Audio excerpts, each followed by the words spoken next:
for coming this morning. I would like to do two things. First, I'm Barbara Allard. I would like to again acknowledge the contributors who helped us.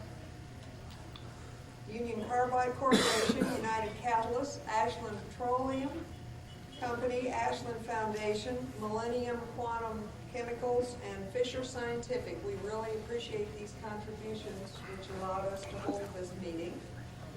We're going to have a session on heterogeneous this morning, homogeneous this afternoon, and a very nice Mountaineer buffet lunch, and a really nice luncheon to tie things up in between. And at this time I'd like to introduce our presiding person this morning, Professor Peter Smirniadis, who is at the University of Cincinnati and has been there for 3 years. He received his bachelor's in chemical engineering department, University of Patras in Greece, and his PhD from the State University of New York at Buffalo. And his research interests are isobutane alkylation C4, C5 olefins, development of zeolite-based catalysts for production of organic chemicals, and employment of novel polyoxide titanium-based catalysts for removal of NOx and volatile organics in the presence of ammonia, among other things. And in particular, I'd like to mention that he won the 1997 Career Award from NSF in catalysis, which is a really fine award. Peter, thank you very much. Good morning, everybody. Before I start introducing the speakers, I would like to congratulate the yesterday's speakers and their groups for their excellent work. I also want to acknowledge and congratulate the organizers of this meeting. They did a great job, especially Pat Tulin. And I would like to introduce our first speaker today. Our first speaker is Dr. Allard, who is manager of High Resolution TEM at Oak Ridge National Laboratory. Dr. Allard has a PhD from the University of Michigan in material science. He worked with Jerry Swank and Abaya Darty at Michigan for 2 years. Then he joined American Cyanamid from 84 until 86. And he is presently at Oak Ridge National Lab since 86. He started a very strong program in catalysis. His current research interests are in automotive catalysts, lean NOx, TEM catalyst reaction studies, and the development of virtual laboratory concepts. Today he's going to talk about the performance of an ex-situ reactor system for TEM studies of catalytic reactions. Thanks, Peter. Can everybody hear me all right? This is about the level I speak. I don't think you probably need a microphone, but I do need a pointer. I appreciate the invitation to give a talk at this Catalyst Club. About a year ago, I got a chance to visit Philadelphia and speak to the, I guess, the #1 starting Catalyst Club at that time on a different topic. And you have to suffer through a little commercial to start with on my talks. This should be of interest to a number of you folks here, university and industry folks alike. I need to spend a minute and tell about our lab and the programs because we're a national user facility and we interact with a lot of people external to Oak Ridge National Laboratory. This is a picture of our lab, which is, as of a couple of days from now, finishing its 10th year anniversary. And it's the High Temperature Materials Lab. We do research with both industry and university users, and there are two different ways to access the laboratory. If you're doing non-proprietary research, the thing of most interest here is no charge. But you have to publish the results. So we have folks like Bert Davis and Ram Srinivasan that you know here are coming routinely. Ram is a power user. I'd call him a power user at our lab. We consider ourselves an annex to your laboratory if you visit us enough. If you're interested in proprietary research, of course, there's a way to do that at a full cost recovery basis where you don't have to publish the results, and it's about $150 an hour. and the group that I'm with is the Materials Analysis User Center, and we maintain a suite of state-of-the-art instruments, including the newest field emission gun transmission electron microscope, say, that are all useful for materials characterization. One such instrument, and the one that's the focus of the talk today, is the Hitachi HF2000. This is about a 4-year-old instrument. It's one of the first in the country. 200 kV field emission gun electron microscope that provides us with a large number of different capabilities for characterizing materials at the ultrastructural level. We've just installed, for instance, on this microscope at the bottom of the column, a $250,000 imaging filter that takes the electrons that come through the specimen, bends them around into a detector so we can get an energy loss spectrum, but we can also then, with lenses and deflectors that are beyond the detector slit, be able to make an image of the electrons that have lost energy. And that's just coming online right now.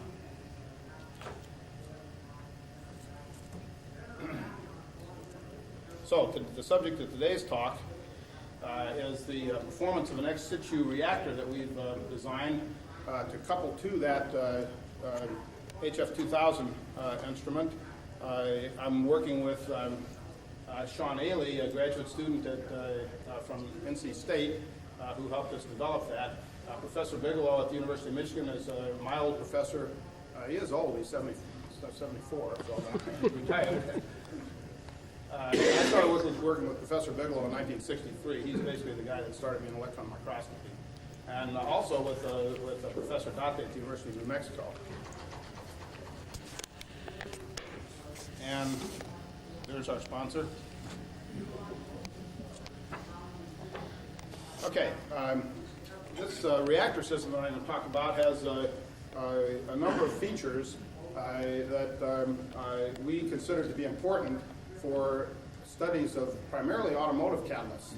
But they're good for, the reactor is good for studies of any sorts of catalyst systems, and also for any other materials where you want to treat the specimen, and this is the actual TEM specimen that goes in and out of the microscope, and to be able to make observations on the same specimen area time after time after time with protection from the atmosphere in between observations. That was the primary design feature. So we want to be able to do atmospheric pressure reactions in temperatures up to, say, 1,200 degrees centigrade. Well, both of those are capabilities that would really press and significantly exceed, I think, trying to do such kinds of reactions inside so-called in-situ reactors. In-situ reactors are available. Several groups are doing these kinds of things, but it's not clear that you can have these sorts of constraints available inside an electron microscope, say. We also want to be able to handle a variety of corrosive gases. Again, some of the reactor systems that you would do, reactions you would do inside the electron microscope, you might not like to put H2S inside the electron microscope, for instance.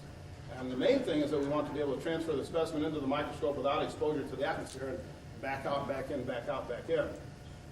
You should not, the specimen holder should not preclude achieving full resolution that the microscope provides. And in this case, we get 1.5 angstrom information transfer in our electron microscope. So we want the sample stable to that level. Well, the ability to measure that is difficult in the first place, but I'll show some results that indicate that we achieve essentially full resolution of the microscope.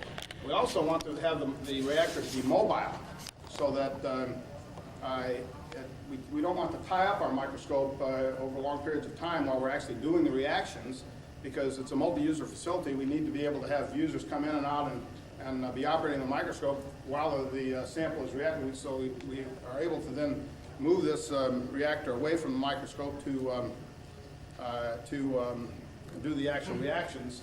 It should be dry pumped. In the future, we plan to add a turbomolecular pump to get high vacuum operation. Right now, we're running with a simple sort of a roughing pump type capability, because once we flush it and go back to atmospheric pressure, that's all we need to maintain. And maybe an in-situ evaporator for looking at deposition of other heavy metals. Now, I can show this in any number of orders, but I decided to start from the specimen holder side. The specimen holder it's designed for the side entry goniometer that's always installed in the microscope, and that's a rod-shaped specimen holder, and this is the tip of the rod, and the TEM grid fits inside a little hole here in this plate. This plate sits in this recess, and you can see a keyway that sits over the little grabber arm here that can be moved back and forth to position this plate in 3 different positions in the tip of the specimen holder. And there's the size of it with a dime shown with the specimen retainer plate in position. There's a little threaded hole right here that allows us to extract very easily thread a rod in and extract the specimen retainer plate from the tip of that holder. And here's how this works. It has 3 positions. This shows the grid in position as I just showed you in the other slide. And then in the intermediate position, and there's a control system on the outside of the rod that clicks, 3 click stop positions. It's covered by a spring that's basically a metal-to-metal seal over the top of this block. And this just shows the cutaway. So that the specimen is then sandwiched in between the spring and the bottom of the rod, so that it's basically encapsulated or can encapsulate some kind of noble gas in here, say or non-reactive gas, say argon, to cover the specimen.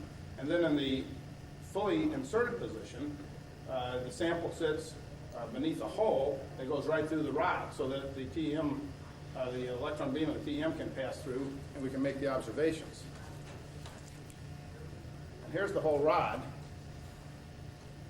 And the outside control is just simply a click stop device with a fine thread on the end that has another knurled knob that goes on that to be able to position very carefully for final sintering. The spring that I mentioned serves not only to cover the specimen, but also provide a little bit of force to keep it from vibrating or drifting, so that, again, we can maintain the full resolution of the microscope. Here's the reactor sitting by itself. There are certain feed-throughs for thermocouples and heaters, leads going in here, gas in, gas out. Here's this extractor rod that I mentioned, goes down through a little viewport up here, so you can look through and see what, when you're in position to extract that specimen plate. There's a shutter arrangement to protect this viewing window from any heat generated in the reactor during the reactions. Here's the sort of a cross-section diagram. It's made with basically off-the-shelf materials. You can buy this stainless steel block. It's about $1,800. A number of different flanges and all that are off-the-shelf items. We had to machine the specimen holder and the fitting that goes in here, and there's a little valve to be able to open and close to permit the airlock to be evacuated and so on. Here's the gas in and out, and then the specimen rod comes in. We extract the specimen plate, retract the rod, and put the specimen plate down in the heater during the reactions. And this is a quickie digital camera shot about 10 pixels by 10 pixels. Here it's not because it's a very small device. What we have used now for a little bit more low temperature reactions is this silica block that fits over a couple of those 1/4-inch diameter copper feed-through rods. And then the heating element is very simple. It's very robust. You take a $2.50 cigarette lighter heater replacement and stick it down through here, and the case is ground, and the center post provides the source for current for the heater, and that turns out to work very nicely. For higher temperature reactions, we've had to go to other commercially available devices. This shows this mobile cart with the vacuum gauges and controllers and things on it, with the reactor in place. And what we can do is roll this right up to the microscope and then do the extraction of the installation of the specimen plate into the rod, and then very quickly pull this rod out and stick it into the airlock chamber and start it pumping, and on the average it takes about 7 seconds to do that. Now the idea was to build this system and then test it to see if indeed we were able to protect the specimen from the atmosphere from any adverse reactions during that exchange. So we have a number of things to do to test the performance. We wanted to first of all see if we could retain the resolution of the microscope. It's non-trivial when you make a different specimen holder to be able to achieve that. So we were looking for 2 angstrom lattice on gold particles on a carbon film, and I'll show you that we did achieve that. We also were a little worried about our ability to find the same specimen area time after time, and it turns out that this is basically trivial to do with low mag pictures and indexing where you are on the sample. You can very nicely start a low magnification and come up and find them out. Whether the same specimen area still exists after doing high temperature reactions is another story. That's why you need to be able to look at a lot of different areas on any one run to be able to come back to find those areas again. And then finally, we wanted to be able to test the ability to transfer the specimens back and forth under anaerobic conditions. And we used passivated iron particles that started off with a thin layer of magnetite to do that. We first started actually with iron oxide catalyst to do that. And I'm going to show a sequence that illustrates that this is difficult to do to even reduce those effectively to pure iron. Here's a picture that's just a standard gold film sputtered onto holy carbon, and you can see the lattice, 2.35 angstrom lattice here, 2.04 angstrom. We have lattice everywhere. Again, it's a very nice microscope, but it turns out to be very easy to achieve that kind of resolution on a daily basis. Okay, here's a sequence now that illustrates the different features of the reactor and our ability, for instance, to find the same catalyst area. This is very clearly the same clump of hematite aggregates before and after a reduction reaction under these conditions, that we wanted to see if we could reduce these from Fe2O3 to pure iron. And if they were pure iron in the microscope, after we had done the reduction reaction, we would claim that our reactor was a success. So, but you can see that there's kind of a large change in the nature of these particles, and they've actually caused the film to hold. This is on a holy carbon grid here to holy carbon film to allow us to look at areas that are over holes and not be obscured by the carbon film. And this shows the structure of this hematite before and after the anneal. You can see these particles are kind of spongy. Many of you have probably seen these same kinds of samples before, but they're kind of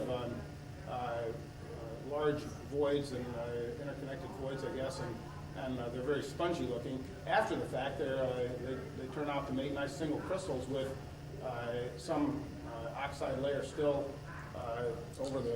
superimposed over the top.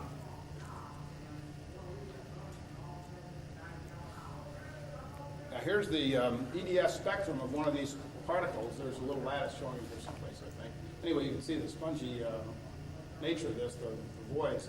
You can see the iron to oxygen ratio here and the sample before annealing. And then we put it in and did that anneal in 4% hydrogen and argon. And I forget the time. This was either a couple hours or overnight. And so there is some reduction in the oxygen, but we still have plenty of oxygen. And we think we probably transformed these from hematite to magnetite, it's suggested by the presence of that large amount of oxygen there. Or the question was, did they go first to pure iron particles and then become reoxidized on the transfer back into the microscope? So we decided to try a different kind of specimen. These were provided again by Professor Date. And these are iron particles that are passivated. So we know that it's pure iron in the center, and you can see this thin layer of magnetite on the outside. And there's 40 nanometers there, so this is about 40 or 50 angstroms worth of oxide layer on the outside. and it's amorphous. So here's the spectrum. There's some, I'm not sure where the carbon came from, either some kind of contamination or maybe from the carbon film. But you can see the oxygen here, and if we put the electron beam right on that amorphous layer, we show the oxygen on the bulk particle. The oxygen is just a little side bump on the iron L peak here. Okay, because we're going through mostly iron here, and there's very little contribution from the oxide layer. And this shows after this anneal, before and after an anneal and 4% hydrogen and argon for 48 hours. And we still have this remaining oxide layer. This, unfortunately, was over part of the carbon film, but you can still see very clearly this remaining oxide layer. Now, again, the question is, did it go to pure iron and then become reoxidized during the transfer into the microscope? So those had been annealed for 48 hours, and then it was re-annealed for 1 hour, and then immediately inserted into the microscope after the re-anneal. Okay, so we took that same one that had a bit thinner layer. Did I mention the change in magnification here? The layer is actually thinner, but it's still present there. And this shows that you can clearly see it's before and after in the same area, but the particles have moved quite a bit. So there's some effect on the carbon film, but here's what we found when we actually located that set of particles that we just looked at, just a little bit moved down due to thermal effects. And you can see now we have lost that oxide layer completely. Here's another one that the particles become sort of angular, faceted, and they're very, very clean looking. So that's pure iron. We've taken the passive or the oxide-coated, passivated iron particles and been able to anneal them, and then put them in the microscope and look at them without the oxide layer reforming. Here's that same area, and after about 20 minutes or so of a time lapse between 1 and 2, and beam exposure, you can see where we put the electron beam to see if we were getting any oxygen, residual oxygen on the surface. But you can see some change in the particle now. We think that even in the high vacuum of our microscope, which is around 10 to the 8.4 or so in the specimen chamber area, where we may be doing a little bit of formation, a little bit of oxide layer on the surface, or it's just simply beam damage effects. And let's see, I think we did, yes, this is another one of these particles that's over, and that was essentially clean looking. We put the electron beam right down in about the size of that laser dot. It's only 10 angstroms or so when we come down right on the edge, and then there's a question of whether we're seeing any oxygen there or not. So we did get nice iron peaks. The background is extremely low in the microscope, and there's a question of whether oxygen is there or not. This is, again, one of the particles after that second anneal. Again, the anneal, instead of 4% hydrogen and argon, we had to go to 100% hydrogen. So, what do we conclude? We're pretty close on time. That there are a number of conclusions, some of which are shown here. We do get stable operation, so we're able to do high-resolution imaging of the atomic structure of our catalyst particles. When you're looking at 10 angstrom diameter, 15 angstrom diameter particles, and you're actually getting lattice fringe images in those particles, you want to be able to retain that resolution capability with your reactor system. So we are able to do that very nicely. We can do this process of imaging, reacting, and imaging.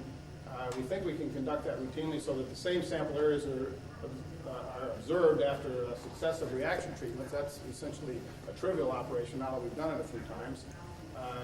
We think we can protect that our present design of the specimen rod provides adequate protection from atmospheric exposure during the transfers to and from the microscope.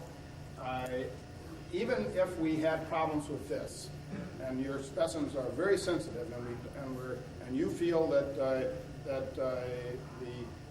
transfer system isn't adequate enough to protect the sample, it's a straightforward matter. With that mobile cart, we can get it right up to the microscope. And we could just use simple glove bag plastic glove bag around the reactor and around the airlock chamber to be able to switch over it so that we have argon gas in the glove bag. This will provide another however many digits you want of protection against atmospheric exposure. So this reactor is available. We have a number of studies underway with it right now. If we become a little more heavily involved with other research activities using it, we might try to build another one. We can do this for maybe, you could have one in your lab, for instance, for, depending upon the microscope and the redesign of the specimen, airlock assembly for it in the specimen rod, probably less than $30,000, I would guess, $20,000 or $25,000 now that we've done it first time. Thank you very much.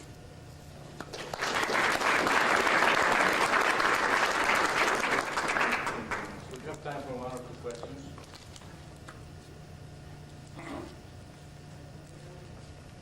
Again, remember that, no charge. What is the solution of the microscope? The Scherzer point-to-point resolution is 2.3 angstrom. Because it's a field emission gun microscope, the coherent beam allows us to transfer information out to 1.5 angstrom resolution level.